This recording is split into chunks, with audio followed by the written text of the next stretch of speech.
Hola, muy buenas tardes a todos. El día de hoy les damos la más cordial bienvenida a nombre de la Asociación Latinoamericana de Cooperación en Emergencias y Desastres en nuestro segundo webinar del año. Tuvimos un problema técnico el anterior martes, por lo cual tuvimos que diferir esta sesión para el día de hoy. Tenemos el grato honor de contar con la presencia del doctor Luis Lorochero, quien es médico cirujano y médico especialista en medicina de emergencias y desastres, ejecutivo adjunto segundo del despacho viceministerial de prestaciones y aseguramiento en salud del Ministerio de Salud del Perú. Es nuestro actual vicepresidente de ALACET y futuro presidente. El tema con el que nos va a ayudar el día de hoy va a ser descompensación diabética, un enfoque desde la emergencia. Doctor Luis, te dejo el micrófono y espero que todos disfruten esta plática dada por un experto. Muy buenas noches. Quiero, en primer lugar, agradecer la invitación de la Asociación Latinoamericana de Cooperación en Emergencias y Desastres para poder compartir con ustedes experiencias desde los servicios de emergencia en el manejo de los pacientes con descompensación diabética. Como todos nosotros sabemos, es una enfermedad de presentación bastante frecuente en los servicios de emergencia, desde aquellos pacientes que pueden llegar con deshidratación, en shock o con trastorno de conciencia, hasta aquellos pacientes que desconocen la naturaleza de su enfermedad, llegan, por ejemplo, con alguna infección e inclusive con síndrome isquémico coronario agudo. Entonces, el diagnóstico y el manejo de estos pacientes es de vital importancia en los servicios de emergencia, pues pueden generar una alta tasa de mortalidad, un alto porcentaje de morbilidad en nuestros pacientes. Sabido es por todos nosotros que el enfoque de emergencia debe ser breve, debe ser puntual, debe ser de diagnóstico-tratamiento, con la finalidad de evitar, como hemos mencionado, complicaciones en mortalidad y en morbilidad de estos pacientes. Voy a compartir la pantalla con ustedes para poder dar inicio a esto sin antes resaltar la importancia que tiene el hecho de manejar este tipo de pacientes en nuestros servicios. Entonces vamos a conversar señalando que esto es una visión desde los servicios de emergencia, es decir, cómo enfocaríamos al paciente con descompensación diabética en un servicio de emergencia. Habíamos señalado que esta es la lámina de presentación y quiero señalar únicamente que lo que ustedes ven a la mano izquierda, en la parte superior, es mi familia completa, mi esposa y mis 3 hijos. Este es un procedimiento de cricotiroidotomía percutánea en el Hospital de Emergencias José Casimiro, yo donde trabajo. Este es el lugar donde nací, es en la región Piura de nuestro país, Perú. Este es un incendio de grandes proporciones que se produjo en los primeros años de este siglo en un gran mercado que es el mercado central de Lima y que llevó muchísima cantidad de fallecidos. Esto es un transporte de pacientes críticos en un avión militar no presurizado que se convirtió en una unidad de cuidados intensivos, un accidente que hubo en la sierra sur de nuestro país. Este es el área de cadáveres del terremoto del 15 de agosto de 2007 y en la parte inferior se puede apreciar el equipo de brigadas de intervención inicial del Ministerio de Salud. Es el primer equipo de brigadas de intervención inicial para casos de desastres, el cual tengo la dicha de ser integrante de dicha brigada. Entonces vamos a conversar hoy sobre esto. Un pequeño resumen de mi hoja de vida. Soy especialista en medicina de emergencias y desastres, vicepresidente de la ALACET, una maestría en gestión de servicios de salud. En estos momentos haciendo otra maestría en medicina, convención, emergencias y desastres. Soy el PAS presidente de la Sociedad Peruana de Medicina de Emergencias y Desastres, médico asistente del Hospital José Casimiro Ulloa, coordinador académico de la Universidad Continental en la Facultad de Medicina y cargos de función en el Ministerio de Salud, actualmente en mi condición de asesor del despacho viceministerial de prestaciones. El único conflicto de interés que tengo en esta charla es la pasión que comparto con todos ustedes por la medicina de emergencias y desastres. Hoy, un día especial para todos nosotros, que se celebra el Día Internacional de la Medicina de Emergencias. Fuera de eso, no tengo ningún conflicto de interés. Entonces vamos a empezar por definir, aquí hay unas 2 o 3 láminas que son meramente descriptivas, pero que nos interesan mucho porque tenemos que saber qué buscamos. Cuando uno enfoca a un paciente en emergencia, tiene que hacerse 3 preguntas. ¿Qué busca? ¿Para qué lo busca? ¿Y qué va a hacer cuando lo encuentre? Estas 3 preguntas son las que deben de enfocar el manejo inicial de un paciente en los servicios de emergencia. ¿Qué busco? ¿Para qué lo busco? ¿Y qué voy a hacer cuando lo encuentre? Entonces, por definición, la diabetes mellitus es un grupo de desórdenes metabólicos que resultan en hiperglicemia. Entonces, todo paciente que llega con hiperglicemia en servicio de emergencia o tiene el antecedente ya de diabetes mellitus o está haciendo un debut de hiperglicemia, que no necesariamente puede ser diabetes, podría ser, por ejemplo, una hiperglicemia postprandial, que alguien haya recibido alimentación en las horas previas a su llegada a los servicios de emergencia.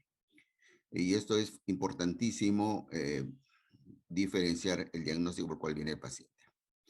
Es la alteración metabólica más común en la población. Su prevalencia general es de 2 a 14% dentro de todos los pacientes que acuden a los servicios de emergencias. Sin embargo, cuando hacemos el estudio sobre una población mucho más corta, en aquellos mayores de 65 años, esta prevalencia suele llegar al 16%. Entonces, ¿cómo es que se descompensa la diabetes mellitus? La diabetes se puede descompensar tanto con hiperglicemia o con hipoglicemia. Cualquiera de las dos alteraciones se debe catalogar como una diabetes mellitus descompensada, y hacia arriba, es decir, hacia la hiperglicemia, debemos considerar 2 patologías principalmente, sin que esto signifique que son las únicas. Principalmente cetoacidosis diabética y el estado hiperosmolar no cetósico.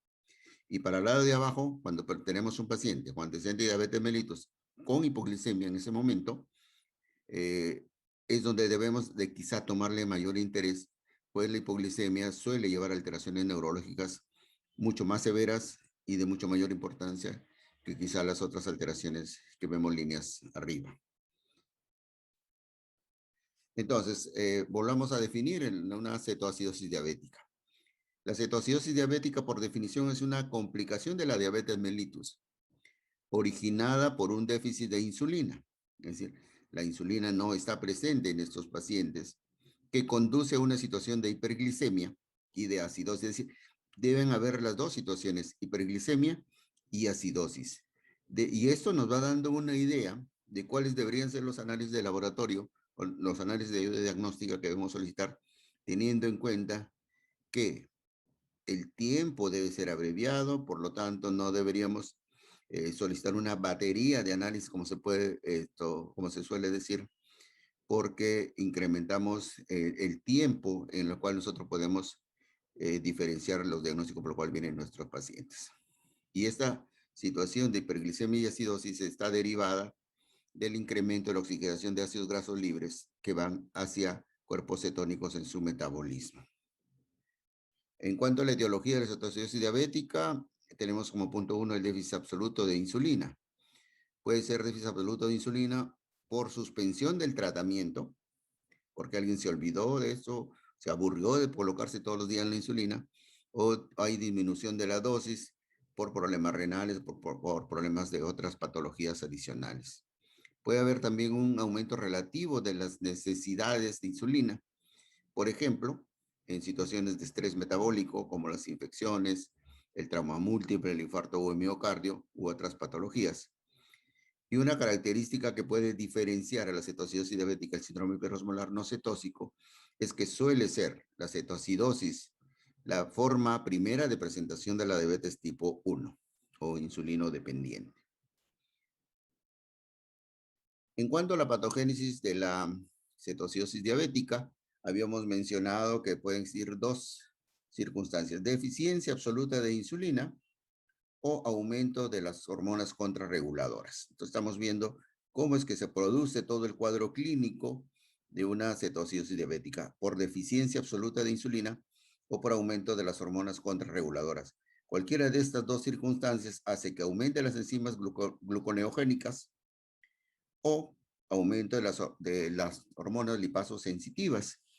En el caso del aumento de enzimas gluconeogénicas, esta aumenta la gluconeogénesis y también aumenta la glicogenólisis. Todas estas alteraciones enzimáticas suelen llevar a hiperglicemia.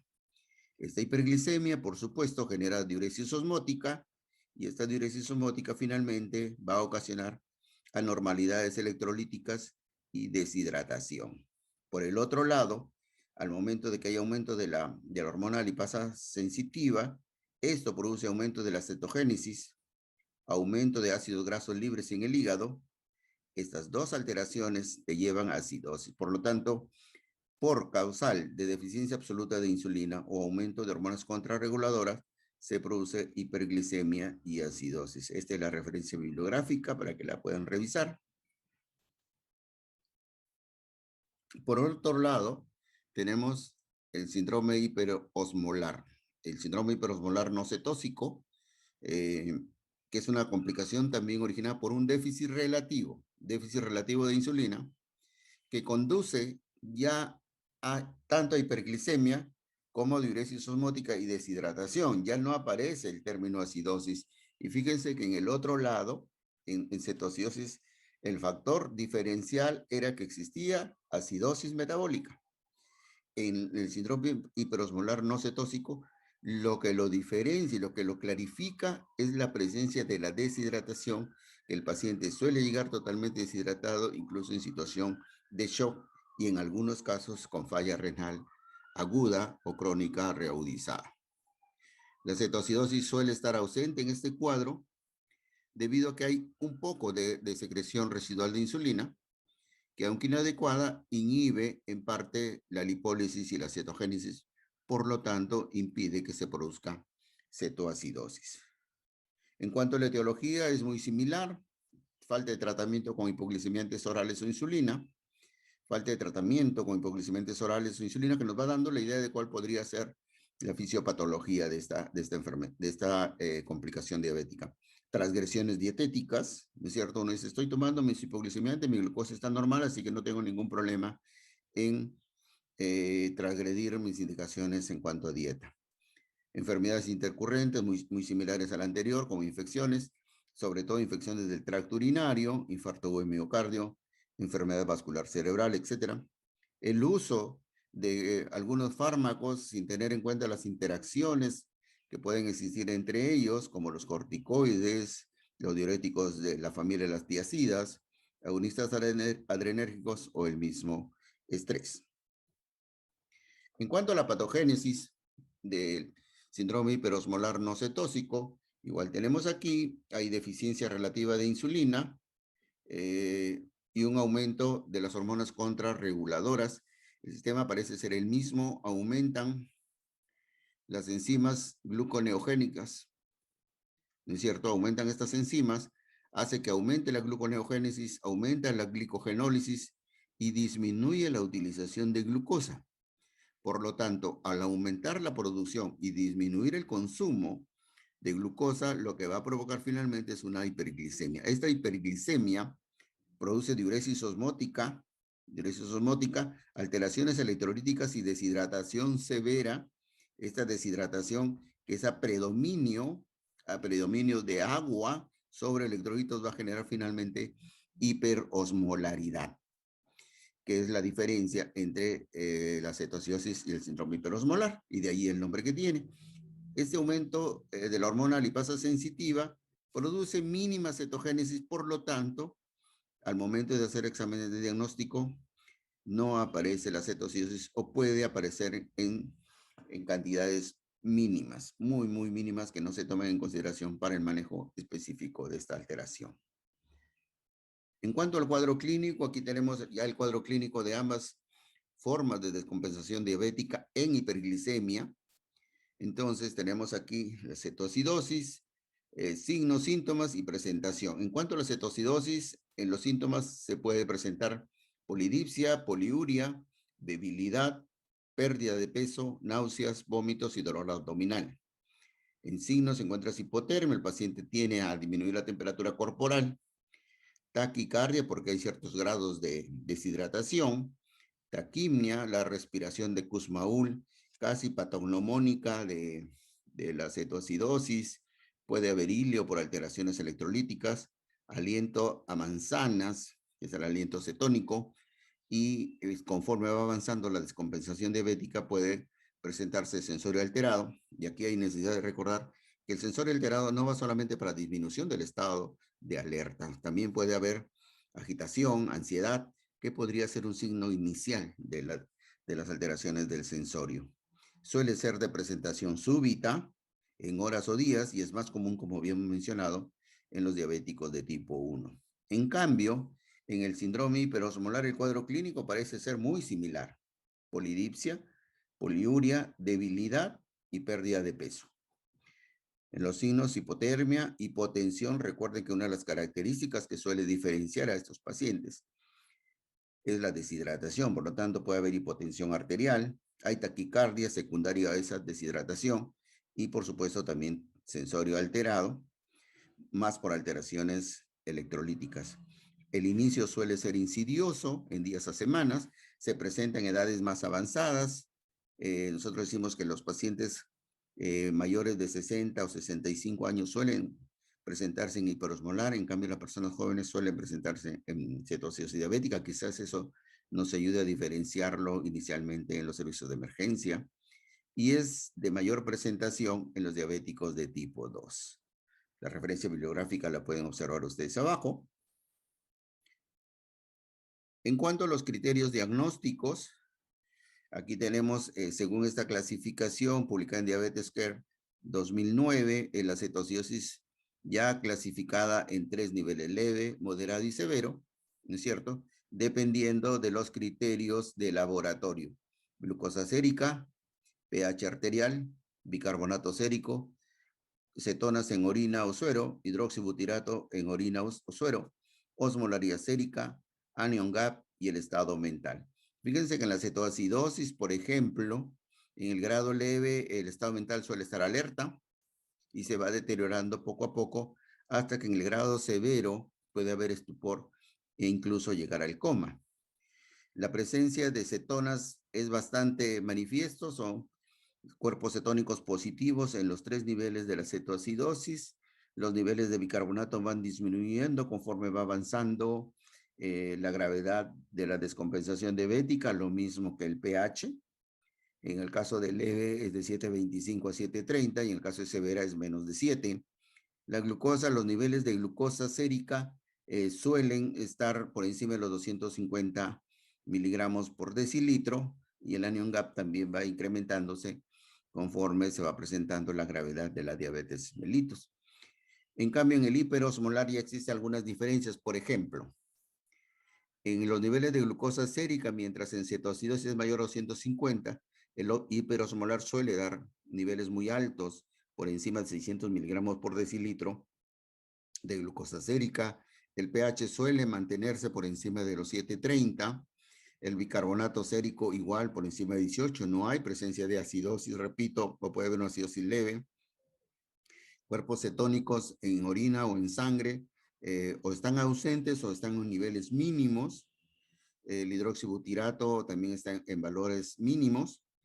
Sin embargo, ya aquí hay una variación u otra variación cuando nosotros medimos la osmolaridad sérica. La osmolaridad sérica, que en la cetoacidosis suele ser variable, aquí en el hiperosmolar está por encima de 320 miliosmoles por litro. El anion gap suele ser variable. Sin embargo, el estado mental, el paciente suele llegar con grave deterioro del estado de conciencia, que puede ir desde el estupor hasta el coma profundo. Estos criterios diagnósticos, también publicados en Diabetes Care, nos permiten hacer un diagnóstico diferencial inicialmente entre cetoacidosis y síndrome hiperosmolar. Este es un algoritmo que no tiene referencia porque ha sido adaptación personal de algunas literaturas que seguramente nos permiten resumir cuál debería ser el árbol de decisiones en cuanto el paciente llega al servicio de emergencia, ¿sí?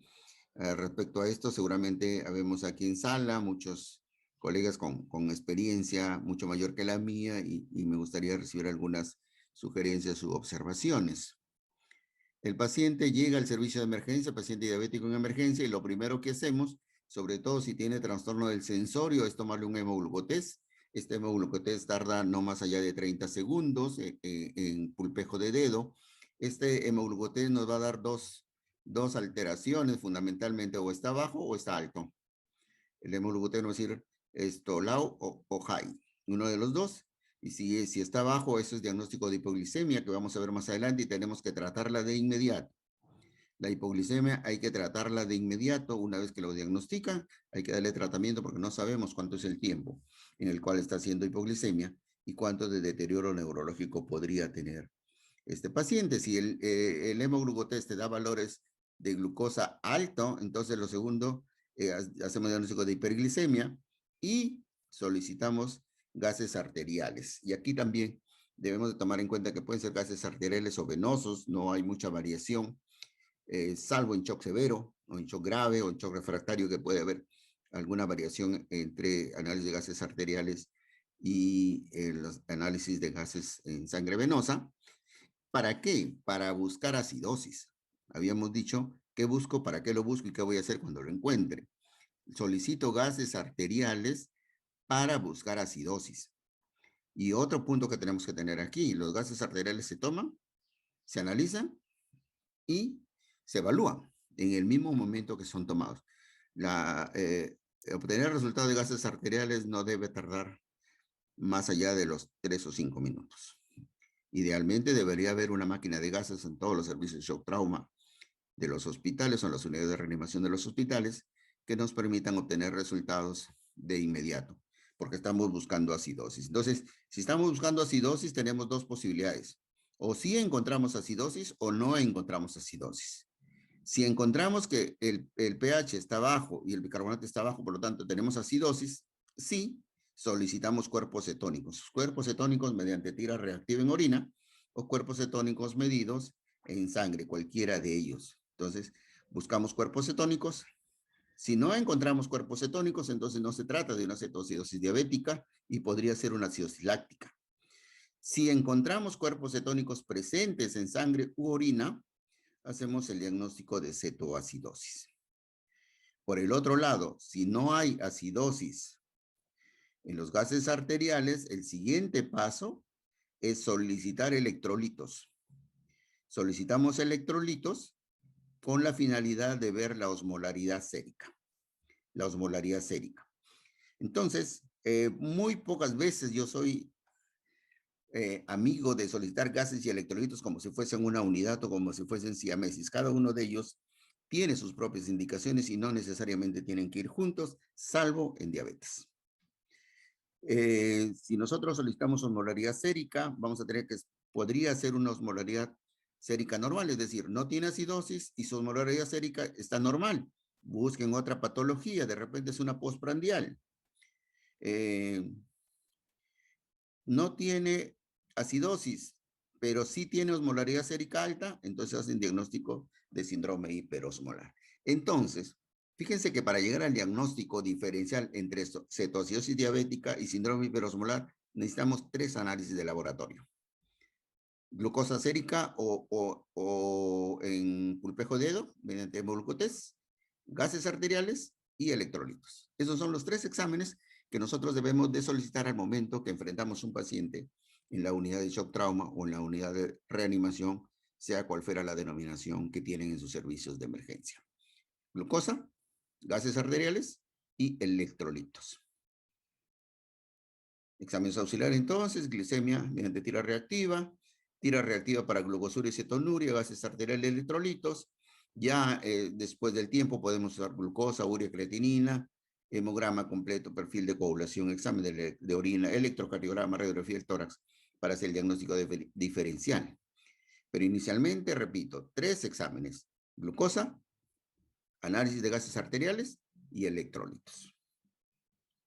En cuanto al tratamiento, entonces, no debemos de trazar objetivos. El primer objetivo es corregir el trastorno hidroelectrolítico mediante la reposición de líquidos o iones o electrolitos.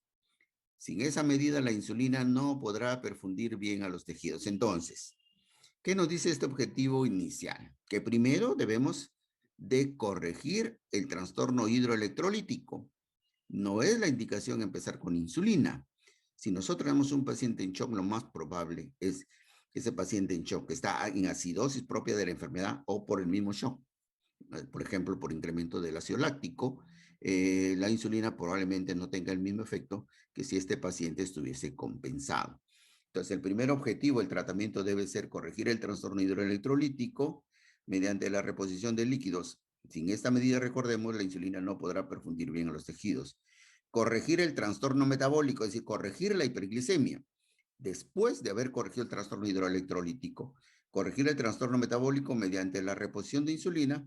Y 3, tratar los factores desencadenantes como las infecciones, infección urinaria en la cabeza, luego trastornos como el infarto o el miocardio o la enfermedad vascular cerebral. Esto es un algoritmo, un diagrama de flujo de cómo se manejan los pacientes, una sugerencia, y el primer parámetro, habíamos dicho, es corregir el disturbio hidroelectrolítico. Entonces vamos a hablar de reposición de fluidos endovenosos. Administre cloruro de sodio, y aquí hay muchos esquemas que hablan ya de la reposición de fluidos mediante monitorización con medidas pasivas o dinámicas. Hay muchos esquemas que seguramente lo implementamos en cada uno de nuestros servicios, pero el algoritmo en Kitabchi dice: administre cloruro de sodio 0.9% de 500 a 1000 centímetros cúbicos por hora en las primeras 2 a 4 horas. Hay alguna tendencia ahora de usar soluciones isotónicas o soluciones balanceadas en vez de cloruro de sodio, pero repito, esta es la referencia bibliográfica. Administre el cloruro de sodio al 0.9%, solución salina, de 500 a 1000 centímetros cúbicos en las primeras 2 a 4 horas. Corrige el sodio sérico. Recuerden, en el caso de hiperglicemia hay que corregir el sodio sérico 1.6 miliequivalentes por cada 100 por encima de 100. Es el esquema que nosotros manejamos y que seguramente ustedes también lo hacen. 1.6 miliequivalentes por cada 100 por encima de 100. Y nosotros vamos a corregir el sodio sérico, y va a ser alto, normal o bajo, cualquiera de ellos. Recuerden que en el cuadro de deshidratación también puede ser una deshidratación hipertónica o una deshidratación hipotónica.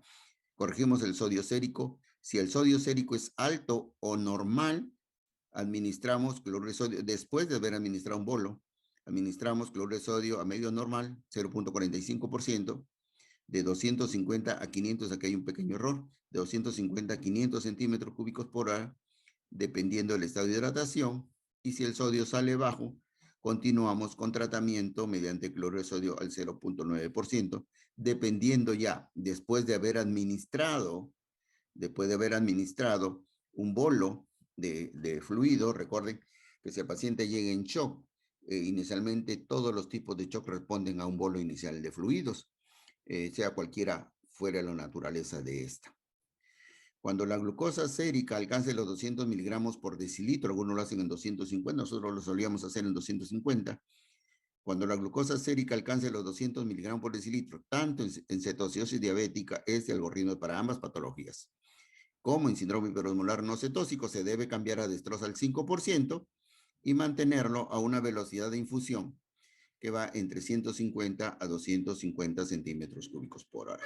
Es decir, este es el esquema que debemos de seguir cuando manejamos fluidos. Recordemos que no todos los pacientes toleran la misma cantidad de fluidos porque son de diferente edad, son de diferente comorbilidad.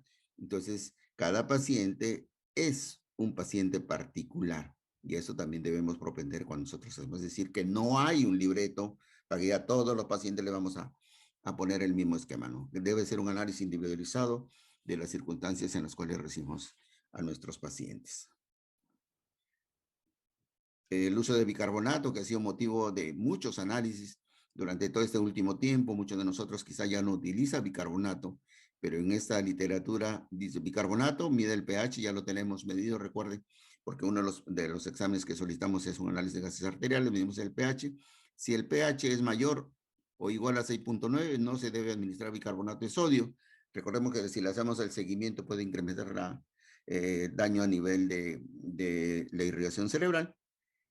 No se debe usar bicarbonato de sodio si el pH es mayor de 6.9. Si este pH es menor de 6.9, entonces deberíamos administrar un bolo de bicarbonato y repetirlo cada 2 horas hasta que logremos un pH mayor de 7.0. Sin embargo, debemos monitorizar de manera muy cercana los niveles de potasio. Recordemos que el bicarbonato suele disminuir los valores de potasio sérico. Entonces, en resumen, el bicarbonato la usamos cuando sus valores son menores de 6.9, por supuesto, monitorizando los niveles del potasio sérico. Entonces, después de haber corregido el desorden electrolítico y de haber corregido un supuesto desorden a nivel del estado ácido-base, podemos recién iniciar con insulina. Y aquí tenemos dos esquemas: insulina por vía endovenosa o insulina por vía subcutánea. Cualquiera de las dos es válida. Nosotros usamos personalmente la insulina endovenosa, un bolo inicial de 0.1 unidad por kilo como bolo, y luego mantenemos una infusión de 0.1 unidad por kilo por hora. ¿Sí? En el caso de la dosis por vía subcutánea, el bolo debe ser de 0.2 unidades por kilo y luego mantenerlo a 0.2 unidades por kilo cada 2 horas. En cualquiera de ellos, de estos esquemas, debemos chequear o monitorizar la glucosa cada 1 o 2 horas. En el caso de la acidosis, aquí viene ya una diferenciación entre el uso de insulina tanto en cetoacidosis como en síndrome hiperosmolar. A mí me enseñaron que la cetoacidosis hace mucho tiempo, que la cetoacidosis era insulina y el hiperosmolar era agua inicialmente. Ahora no es así. Se debe corregir primero el desorden hidroelectrolítico antes de administrar la insulina. En el caso de la cetoacidosis, cuando la glucosa sérica alcanza los 200 miligramos por decilitro, se debe reducir la infusión de insulina a 0.05 unidades por kilo por hora, mantener estos niveles entre 150 y 200 miligramos por decilitro de glucosa hasta que se resuelva la cetoacidosis. El objetivo del tratamiento en la cetoacidosis diabética no debe ser básicamente o únicamente controlar los niveles de glucosa. El objetivo en el manejo de la cetoacidosis es corregir o resolver la cetoacidosis. Eso es el objetivo. Entonces, no se debe suspender la insulina hasta que no se haya resuelto la acidosis. Por el lado del síndrome hiperosmolar, cuando la glucosa sérica llega a 250 miligramos, se reduce la cantidad y se mantiene la glucosa en valores de 200 miligramos por decilitro, teniendo como objetivo ya no la corrección de la cetoacidosis, sino el estado de conciencia del paciente. Entonces vamos a mantener la insulina hasta que el paciente esté completamente alerta. Después de esto, cuando hemos logrado resolver la cetoacidosis o volver al paciente a su estado de alerta, debemos de hacer el trasvase entre insulina endovenosa, si es que la iniciamos, con la insulina subcutánea, para continuar el manejo a cargo del especialista en endocrinología o en medicina interna. En cuanto al potasio, que es otra de las medidas que debemos de tomar en cuenta, tenemos 3 niveles, por eso hemos pedido electrolitos, no solamente para la osmolaridad sérica, para medir osmolaridad sérica o para calcular osmolaridad sérica, sino para ver estos niveles como de pH, de bicarbonato de potasio. Si los niveles de potasio son mayores de 5.2 miliequivalentes por litro, no inicie potasio, pero chequee su nivel cada 2 horas. Recuerden que la insulina puede disminuir los niveles de potasio, el bicarbonato puede disminuir los niveles de potasio, así que hay que estar chequeando permanentemente el potasio sérico. Si estos niveles están entre 3.3 a 5.2, inicie 20 a 30 miliequivalentes por litro de potasio. Mantenga los niveles entre 4 a 5 miliequivalentes. Y si es de menos 3.3 miliequivalentes, mantenga la insulina e inicie de 10 a 20 miliequivalentes hasta que el potasio sea mayor de 3.3. ¿Ok? Entonces, agua o líquidos, cloruro de sodio, soluciones balanceadas, corrección del bicarbonato si es que es menos de 6.9, insulina después de haber corregido el trastorno hidroelectrolítico y potasio finalmente, teniendo en cuenta que este valor debe ser de menos de 3.3 miliequivalentes por litro. Bueno, y la hipoglicemia es el otro extremo de la descompensación diabética y por definición es cuando las cifras de glicemia están en valores inferiores a 50 miligramos por decilitro lo que da lugar a manifestaciones clínicas, las cuales revierten al normalizar la glucosa plasmática. Seguramente muchos de nosotros hemos enfrentado casos de hipoglicemia que resuelven casi de inmediato, si es que el tiempo de la hipoglicemia no ha sido muy prolongado, eh, resuelven de inmediato con recuperación del estado de conciencia, que muchas veces el paciente suele despertar incluso un tanto agitado y agresivo, y eso nos ha sucedido seguramente a la mayoría de nosotros. En cuanto a la etiología de la hipoglicemia, es una situación producida por un exceso de insulina o por el uso de antidiabéticos orales debido a sobredosificación accidental o voluntaria, ¿cierto? Uno cambia de la jeringuilla, por ejemplo, de la jeringuilla de 1 cm3, lo pasa a una jeringa de 3 o 5 centímetros y se pierde cuánto debe ser la cantidad que debería administrarse por disminución de la ingesta de nutrientes. Hoy día no cenamos porque llegamos tarde, pero me puse la insulina o tomé el antidiabético oral.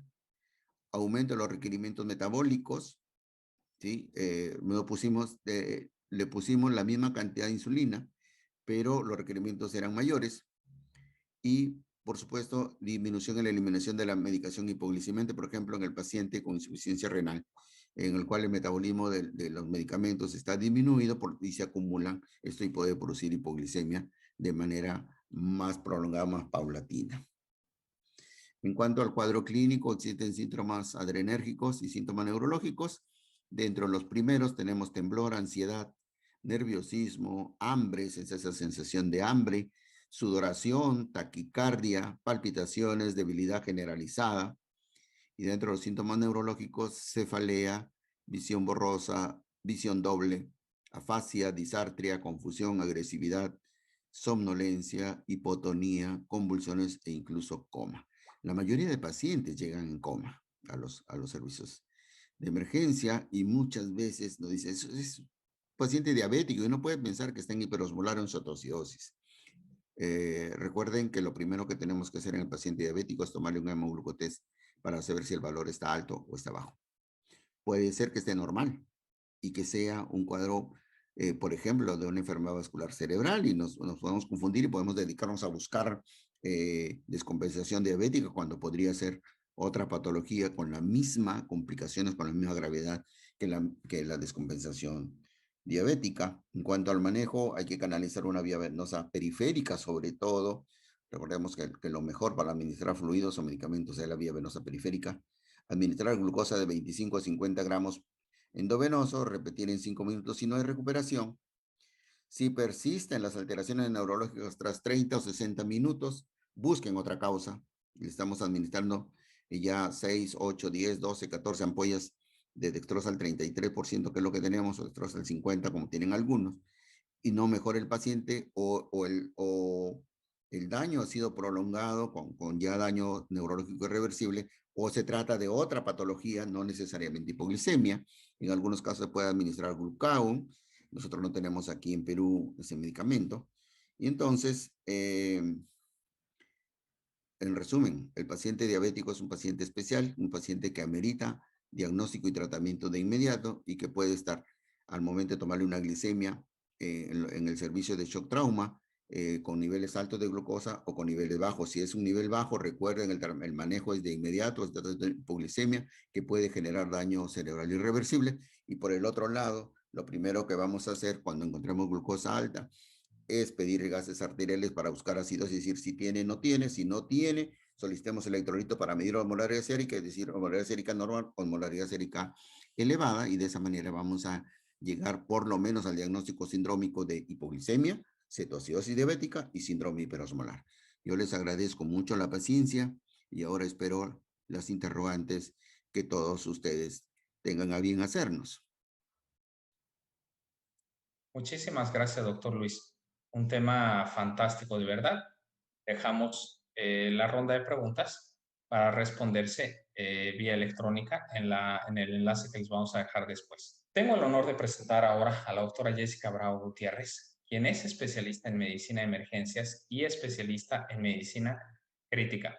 Es profesor adjunto de la especialidad en medicina de emergencias, es secretario general de ALACET y es consultor de la sección internacional de ACET.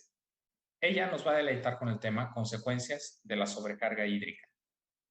Es un gran tema, esperemos que lo disfruten. Jessie, te dejo la palabra, te cedo la palabra. Muchísimas gracias. Buenas tardes y muchas gracias por la invitación. Y pues vamos a empezar con una breve reseña de lo que es la sobrecarga hídrica y las consecuencias que tenemos a causa de esta. Es importante porque un gran porcentaje de la sobrecarga hídrica inicia en los servicios de urgencias y sobre todo con los pacientes críticos. Entonces, pues vamos a iniciar y les voy a compartir mi pantalla. Bueno, yo soy la doctora Jessica Bravo. Tengo especialidad en medicina de urgencias y en medicina crítica y una maestría en administración de hospitales y salud pública. Y también soy profesor de la especialidad de urgencias médico-quirúrgicas aquí en la Ciudad de México. Vamos a empezar con lo que son definiciones básicas. Solamente vamos a manejar dos principales porque tenemos poco tiempo para exponer este tema. Uno es el síndrome de permeabilidad global incrementada. Eso es bien importante porque es algo en lo que van a caer algunos de los pacientes y nos aumenta su mortalidad. ¿Y en qué consiste? Son índices que se miden y estos 4 son los principales puntos a tener en cuenta. Son pacientes con aumento en su fuga capilar, con aumento en la cantidad del índice de líquido intersticial, van a tener derrame pleural y esto va a llevar hacia una falla orgánica. Y nuestro tema central, que es la sobrecarga hídrica, que va a ser el porcentaje de acumulación de líquidos que tiene nuestro paciente. ¿Y esto cómo lo vamos a poder medir? Es muy sencillo. Lo ideal es que tengamos un peso basal de nuestros pacientes o por lo menos un peso aproximado a su ingreso, porque es lo que vamos a utilizar. Entonces, cada 24 horas vamos a sacar el balance total en litros y ese balance total lo vamos a dividir entre el peso basal en kilogramos del paciente y se va a multiplicar por 100. Eso nos va a dar un porcentaje. Cuando tenemos más del 10% de sobrecarga, esto nos va a llevar a un incremento en la mortalidad por cada día que este porcentaje siga aumentando. Y pues vamos a seguir con algunos de los artículos que sustentan pues, los problemas de la sobrecarga hídrica. Como podemos ver, esto se ha estudiado desde hace muchos años, no es nuevo, entonces es importante que nos estemos actualizando y tomando en cuenta para la mejoría de nuestros pacientes. Este artículo en el CHEST analizó pacientes con choque séptico y su hipótesis centrada fue que si manteníamos un balance negativo cada 24 horas de por lo menos 500 mililitros, a las 72 horas íbamos a tener una mejoría. Más bien estudiaron a pacientes con choque séptico que no se les había hecho diálisis. Estos son los puntos que tomaron en cuenta. El estudio se llevó a cabo desde 1997 a 1999. Tomaron en cuenta los valores de Apache y de SOFA, las constantes vitales, la situación de sus laboratorios para ver las fallas orgánicas, si tenían aminas o no, y el estado neurológico. Aquí, en una de sus gráficas podemos ver, aquí está, tenemos la flechita azul, a los 3 días podemos ver que ya se habían empezado a disminuir el porcentaje de líquidos acumulados. De este lado tenemos el balance en positivo y el balance en negativo. Si se fijan, la mayoría en el primer día tienen un balance incrementado y se busca a lo largo de los días reducir este balance hasta que se haga en su mayor parte negativo. ¿Por qué? Bueno, vamos a ver esta parte, ¿no? Esto nos lleva a un porcentaje de mortalidad y se ve en esta gráfica. Cuando tenemos los pacientes con balances altos y que, si fijan, la mayoría está a partir del segundo día, llegamos hasta 15,000 litros en algunos. Y eso nos va a aumentar la mortalidad de forma importante. Y aquí es donde está la respuesta a este incremento de líquidos. De acuerdo a los días, la rayita de arriba son los pacientes que fallecieron y lo de abajo los pacientes que sobrevivieron. Si se fijan, mientras más negativo es el volumen, tenemos más chance de supervivencia, y los que tenían un volumen de acumulación más alto, pues prácticamente fallecieron. Fueron 36 pacientes con una edad promedio de 72 años y los apaches promedio fueron de 25 puntos y SOFA de 3 a 17 puntos. La mayoría tenían una mortalidad alta desde su ingreso. A los pacientes que se les incrementó la uresis, aquí están divididos. 11 pacientes que se alcanzaron balances negativos, 25 pacientes que mantuvieron balances positivos.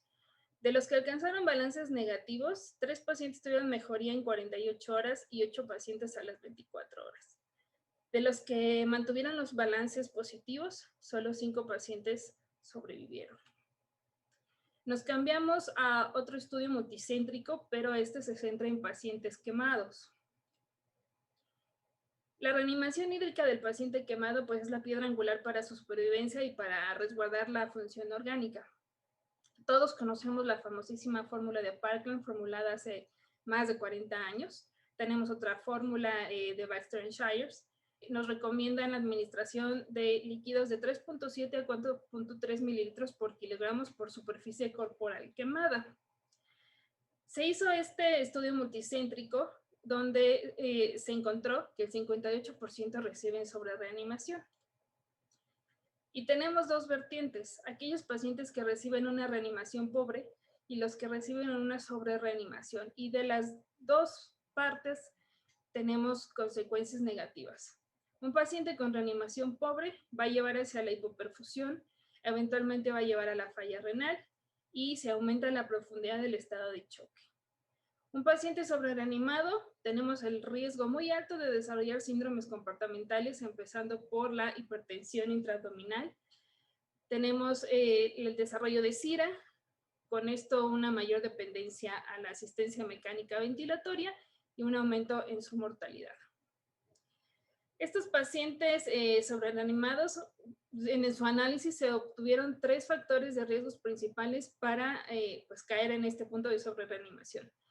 Uno son las quemaduras profundas, 2, pacientes con quemadura de la vía aérea, y 3, aquellos pacientes con retardo en la reanimación, porque cuando ha pasado mucho tiempo y los recibimos en el servicio de urgencias, no tenemos ahora sí que las horas exactas en lo que todo sucedió y tendemos a administrar una mayor cantidad de líquidos de lo que el paciente necesita. ¿Cuáles fueron sus objetivos? Pues evaluar las características de la lesión y el volumen de reanimación y ver esta relación que tienen los líquidos sobre el pronóstico del paciente. Fue retrospectivo, tomaron en cuenta las complicaciones infecciosas y no infecciosas y la mortalidad. Y de los pacientes que se concretaron, tenían más del 20% de la superficie corporal quemada. ¿Cuáles fueron sus resultados? Una edad promedio de 40.6 años, con una superficie corporal quemada promedio de 44.5, apaches altos de 20.1, quemadura de la vía aérea en el 42%, exceso de base menos 4.5, y aquí viene lo interesante, en este circulito donde vienen los líquidos, a la mayoría se le administró en forma inicial un promedio de 17.2 litros, que equivalen a 5.2 mililitros por kilogramo de superficie corporal quemada. Y si recordamos, este valor está por encima de lo recomendado por las fórmulas para la reanimación inicial de un paciente quemado. ¿A qué nos lleva esto? Una mortalidad del 25%. Esta mortalidad se suma a la mortalidad que tiene el paciente por su padecimiento de fondo. Solamente esta mortalidad se refiere a lo que nos da la sobrecarga hídrica. Falla multiorgánica en el 21%, neumonía en el 54.9% y presencia de SIRA en el 35%. Aquí nos cambiamos hacia el uso de diuréticos y mortalidad en la falla renal aguda. Y aquí nuevamente vamos a tener complicaciones en un ciclo vicioso por los balances positivos. Vamos a tener un balance positivo, esto nos va a llevar a una falla renal que no se va a poder recuperar y nos va a aumentar la mortalidad y el riesgo de que las fallas orgánicas, no solamente la renal, se perpetúen. Este estudio se llamó The Fluid and Catheter Treatment Trial, fue multicéntrico y se centró en manejar la lesión renal aguda con cierta restricción hídrica. Aquí uno de los resultados, en la forma conservadora se administraron un promedio de 80 miligramos de furosemide con balances positivos de 0.9 litros por día y a los 6 días un promedio de 3.7 litros acumulados. El manejo libre, que fue un promedio de uso de furosemide de 23 miligramos, balances positivos de 2.2 litros por día y acumulación a 6 días de 10.2 litros. Podemos ver, pues es una diferencia bastante importante. Estas dos gráficas nos van a mostrar el comportamiento de acuerdo a los días de estudio, que son aquí 7 días. La franja gris es el grupo de manejo liberal de fluidos y los puntos negros el grupo con restricción de fluidos. Aquí nos habla de, en esta grafiquita, la acumulación de líquidos, el balance de líquidos total. Entonces podemos ver que los que están con un manejo liberal tenemos mucho más acumulación de líquidos en comparación con los que están manejados con restricción de líquidos. Y aquí abajo nos enseñan lo que es el uso acumulativo de furosemide en miligramos sobre esta línea. Igual se maneja en días de estudio hasta 7. Y las sombras es la misma. Lo gris claro es el grupo liberal, que se utilizó mucho menos furosemide. Y el grupo de restricción de fluidos, en los puntos negros, tenemos dosis más altas de furosemide. Aquí está entre los sobrevivientes de ese estudio, aquellos con un promedio de acumulación de líquidos en los sobrevivientes 0.3 versus 3.3 de los no sobrevivientes, y el uso diario promedio de furosemide de 73.5 miligramos versus 25.6 miligramos en los no sobrevivientes. La interacción entre el balance de líquidos y la severidad de la enfermedad para el pronóstico en los pacientes críticos. Aquí seguimos viendo las consecuencias de la sobrecarga hídrica. Aquí dividieron sus resultados en 3 grupos. El primero, que son pacientes con un APH de bajo riesgo, el segundo con un APH de riesgo moderado y el tercero con un APH de riesgo alto. ¿Qué es lo importante de esta gráfica? Todos en la parte de abajo nos hablan de ganancia de fluidos hasta 3 litros. Y entonces aquí el porcentaje de mortalidad es en la línea vertical. Entonces lo que podemos ver es que en los 3 grupos, mientras más se acumulaban los fluidos, la sombra negra habla de los pacientes que fallecieron. Entonces mientras más teníamos acumulación de líquidos, más vamos a tener mortalidad en estos pacientes críticamente enfermos. Aquí lo pasan a una gráfica, es la comparación de la ganancia de fluidos durante la estancia en una unidad de cuidados intensivos, durante el segundo y el tercer día de estancia. Y igual, podemos ver que hacen varias columnas, desde un balance negativo hasta un balance mayor de 3 litros. Y vemos que conforme se van acumulando estos litros, vamos teniendo un mayor número de personas fallecidas. Este es un ejemplo de unos cuantos estudios que se han hecho para buscar las mejores alternativas para el manejo de líquidos en paciente y para demostrar que no es bueno que tengamos pacientes con balances positivos. La preocupación principal son los ciclos viciosos que se van armando. Entre ellos, por ejemplo, empezamos a poner líquidos en cantidad incrementada.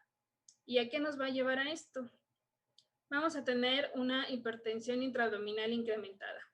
Al aumentar la presión intraabdominal, vamos a tener una compresión venosa mesentérica que va a llevar a una hipertensión venosa y vamos a llevar en consecuencia esta reanimación hídrica hacia un edema intestinal, edema de las vísceras, y esto se hace un ciclo vicioso en el que no dejamos que los órganos perfundan adecuadamente, ya no por la cantidad de líquidos que circula, sino por la presión que estos líquidos están generando en la cavidad abdominal. Y vamos a perpetuar pues las fallas orgánicas. Aquí vemos en esta gráfica barras comparativas. Esto habla de sobrevivientes, esto habla de no sobrevivientes y hablamos de la acumulación de los balances en los supervivientes. Aquí está en gris clarito. Sin hipertensión intraabdominal, tenemos una gran cantidad y ellos fueron manejados con restricción de líquidos. Si comparamos con los no sobrevivientes, vemos que la mayoría tuvo hipertensión intraabdominal y la mayoría fue manejada en forma liberal. Entonces, y la mayoría pues no sobrevivieron. Aquí tenemos la diferencia entre el balance, el balance total después de una semana de estancia en la unidad de cuidados intensivos. Aquí tenemos, esto es en los supervivientes, ¿ok? El gris claro son supervivientes, el blanco nuevamente es pacientes con hipertensión intraabdominal y el gris oscuro nos habla de los pacientes con manejo restrictivo de líquidos. Entonces, podemos ver aquí que mientras más pacientes se manejaron con líquidos en restricción, tenemos menos porcentaje de hipertensión intraabdominal y vamos a tener mayor supervivencia. Las cifras que tenemos aquí en los numeritos encima de las barras nos habla de los mililitros acumulados por cada paciente. Y si se fijan, en los no sobrevivientes llegaron hasta tener una acumulación de casi 8,000 o 8 litros en forma acumulativa. ¿Qué es y cómo vamos a manejar la sobrecarga hídrica? Vamos a dar unas sugerencias. Claro que todas estas sugerencias se tienen que adaptar a cada paciente. Entonces, a partir del día 3 de estancia intrahospitalaria, el balance se tiene que buscar que sea neutro o negativo. Pero ya a partir del día 4 al 7 necesitamos buscar mantener balances neutros y considerar si se debe iniciar un término que no existe en español, está así denominado en inglés, pero bueno, ya le puse yo desreanimación. Es parecido a la desescalación del manejo antimicrobiano. El uso de diuréticos y fluidos como la albúmina no están excelentemente sustentados, se debe individualizar para cada paciente. No quiere decir que no sean útiles, cada paciente debe ser estudiado para ver qué tanto le va a convenir o no utilizar este tipo de medicamentos o fluidos coloides. Vamos a manejar el concepto ROSE, que tiene 4 fases. Cada letra representa una de las fases. Entonces, la primera parte se le conoce como el primer hit, que es la reanimación. Y esto se va a presentar en los primeros minutos de que nuestro paciente llegue al servicio de urgencias. Vamos a manejar bolos. ¿Esto qué quiere decir? 4 mililitros por kilogramo en 15 minutos. Si nuestro paciente tiene una respuesta a esto, quiere decir que sí va a ser un paciente respondedor a líquidos y podemos seguir haciendo retos o bolos para ir viendo cómo va funcionando su tensión arterial y la perfusión orgánica. Pero si con las primeras dosis no tenemos ninguna respuesta en cuanto a mejoría de su tensión arterial, necesitamos ya no administrar tantos líquidos y empezar a ayudarnos con el uso de aminas vasopresoras. Una vez que tengamos parcialmente controlado a nuestro paciente, empezamos a dar líquidos de mantenimiento a una dosis promedio de 1 mililitro por kilogramo por hora. Acuérdense que todo esto lo tenemos que ir analizando y titulando de acuerdo a nuestro paciente. ¿Cuánto tiempo lo vamos a mantener? Hasta que alcancemos metas de reanimación. Nos vamos al segundo hit, que habla de la optimización, habla de la letra O. Y esto lo vamos a ver en un lapso de minutos a horas de que tenemos a nuestro paciente en nuestro servicio. Es una etapa donde vamos a ver lesiones por isquemia y reperfusión. Vamos a tener riesgo de desarrollo de síndromes comportamentales y de desarrollo del síndrome de CARS. Son pacientes inestables en fase de choque compensado. ¿Esto qué quiere decir? Es un paciente que sigue chocado, que está tratando de compensar y que en cualquier momento se nos puede descompensar. En este momento, su vida ya no corre tanto peligro. ¿Cuál es nuestro objetivo de la fase de optimización? Preservar la función orgánica. En el primer hit, nuestro objetivo es preservar la vida y en el segundo hit es preservar la función orgánica. Nos vamos al tercer hit, que es la fase de estabilización. Aquí la letra es la S por la palabra en inglés. Y esto se presenta de las horas a los días siguientes en que tenemos a nuestro paciente. Probablemente en algunos servicios de urgencias ya no veamos estos días, porque ya suben a otro servicio, pero tenemos muchos servicios de urgencias donde los pacientes pueden estar hasta 10 días, entonces es importante conocerlo. ¿Para qué nos va a servir la administración de líquidos en esta fase? Para soporte orgánico. Es un paciente que está estable, ya no tiene estado de choque. Los líquidos se utilizan solo para mantenimiento y reemplazo de pérdidas, en caso de que tenga fiebre, para reposición de uresis, vómitos o si tiene fugas por algunos drenajes, toda esa parte.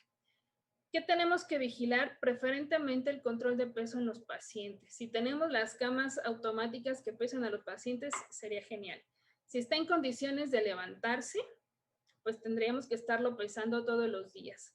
Nuestro objetivo en esta fase es tener balances neutros a negativos. Importante que en esta fase el paciente ya no está en estado de choque. ¿En qué momento vamos a iniciar esta desreanimación? Pues no encontré una mejor imagen para explicarles todo esto. Si se fijan, el momento en que vamos a tener que empezar desescalación o desreanimación es cuando los líquidos que estamos administrando van a causar o empiezan a causar una falla orgánica múltiple. Aquí tenemos nuestro peligro principal. En el momento que un órgano falla, todos en conjunto van a caer. Y ahí es donde nos pasamos al cuarto hit, que es la evacuación. Y esto se presenta en las siguientes semanas al ingreso de nuestro paciente a nuestro hospital. Y aquí es lo que les comentaba. A partir del segundo hit puede haber dos opciones hacia donde va a caminar nuestro paciente. El paciente puede autocompensar después de que se da la reanimación inicial y solito va a entrar en una fase llamada de flujo, donde él solito va a eliminar los líquidos administrados. Pero si esto no sucede, tenemos el gran riesgo de entrar en el síndrome que les mencioné al principio, que es el síndrome global de permeabilidad incrementada. Aquí es donde el sistema del paciente para evacuar los líquidos administrados falla. Y es donde empezamos a aumentar la mortalidad y la acumulación de líquidos. Ahí nuestro objetivo es empezar la desreanimación para mantener la función orgánica. Los balances deben ser negativos, siempre vigilando las metas y cuidando que no llevemos a un balance negativo que nos incremente la mortalidad por deshidratación. Muy importante es, si el paciente no necesita líquidos, no se los den. Y muchas veces el mejor fluido puede ser aquel que no se le ha administrado al paciente. Y pues eso sería todo por el momento. Les dejo mis datos de contacto. Les vamos a dejar una hoja para que se registren las preguntas y dudas que tengan y se las haremos llegar las respuestas. Y para la próxima sesión, y yo creo que ya la vamos a poder tener en vivo, una vez que arreglamos los puntos flacos en la seguridad de las transmisiones en vivo vía Zoom. Muchas gracias.